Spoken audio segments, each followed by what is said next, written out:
দিনের লিসবন চকচকে, কারণ হচ্ছে রাতের বেলা এই যে ওনারা পুরো যে সিটি সেন্টারটি আছে লিসবনের, বাইশাসিয়াদো হতে রশিও, তারপর কাইজদা সদরে, যেই পয়েন্টগুলোতে ট্যুরিস্টরা বেশি যায়, ওই পয়েন্টগুলো কিন্তু এরা রাতের বেলা খুব যত্ন সহকারে একদম পরিষ্কার পরিচ্ছন্ন করে রাখে।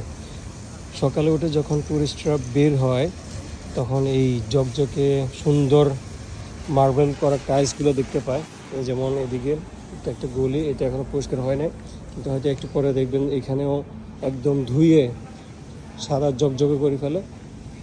মূলত পর্তুগালে ট্যুরিস্টের সংখ্যাই বেশি এবং সামারে এর পরিমাণ প্রায় 80% বেড়ে যায়। ট্যুরিস্টের সিজন চলে আসে, সো এখন আস্তে আস্তে সামার আসতেছে, ট্যুরিস্টও আসা শুরু করছে, এই কারণে আরও বেশি পরিষ্কার পরিচ্ছন্ন শুরু করছে ওরা।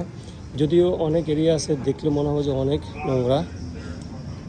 যেমন আমি আগে একটা গ্রামে গিয়েছিলাম গত বছর, এই মানে ইউরোপের গ্রামগুলোর মতোই, তো ওই গ্রামটা আমাকে বাংলাদেশের গ্রাম থেকে কম মনে হয় নাই। মাটির রাস্তা, ধুলাবালি, কিন্তু দেখেন ওইখানে কিন্তু ট্যুরিস্টরা কম যায়, এই কারণে ওইখানে এই অবস্থা।